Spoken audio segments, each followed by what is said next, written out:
33 and a third album reviews, and today we're talking about Father John Misty's third album, Pure Comedy. So let's get this out of the way first. Josh Tillman is an asshole.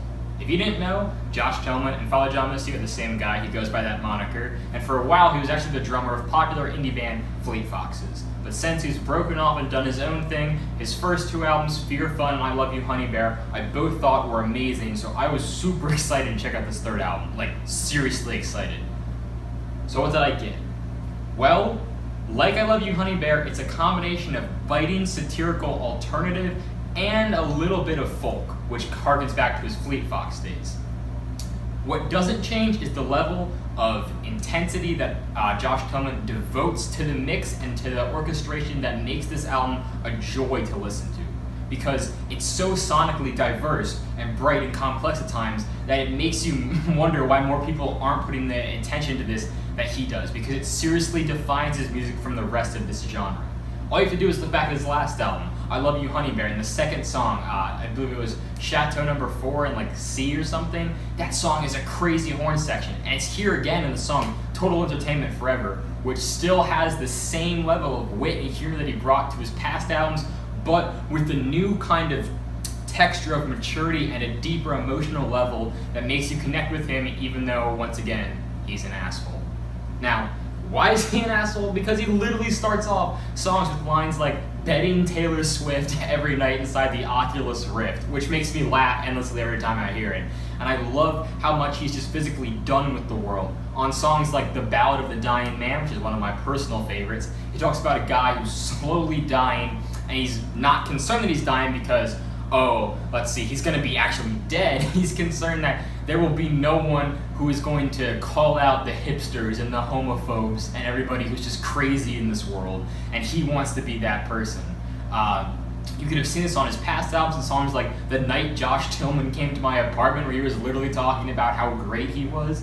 It's just this funny edge that he brings to his music, and if you've seen him live in interviews or on stage, he delivers that same emotion, which really adds this persona that he's created.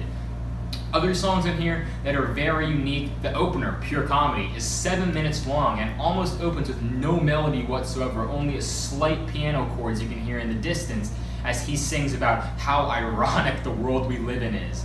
There's some great lines on here. He talks about our brains are too big for our mother's hips, and it's just this very existential nature that, for me at least, made me sit down and think, wow, like, I'm actually gonna die someday. One of those kind of epiphany moments.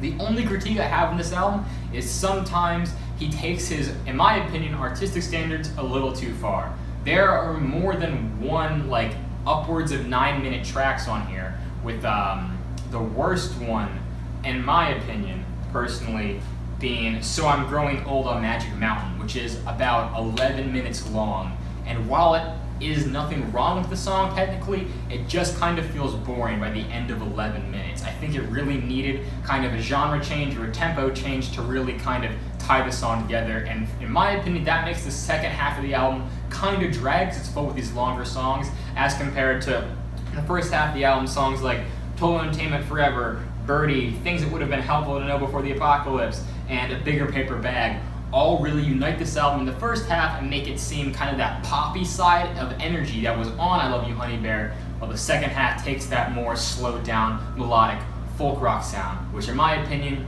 doesn't always work. So, who would I recommend this album to? Is it for folk people? Is it for rock people? Is it just for anybody? It's not really. It's kind of a niche album. You have to have a biting sense of humor. You have to be kind of have a sense of cynicism around you. It's just an album that kind of tells it like it is and isn't afraid to stray away from topics. Much in the vein of shows like South Park, he'll discuss what's ever on his mind and just let it all come out.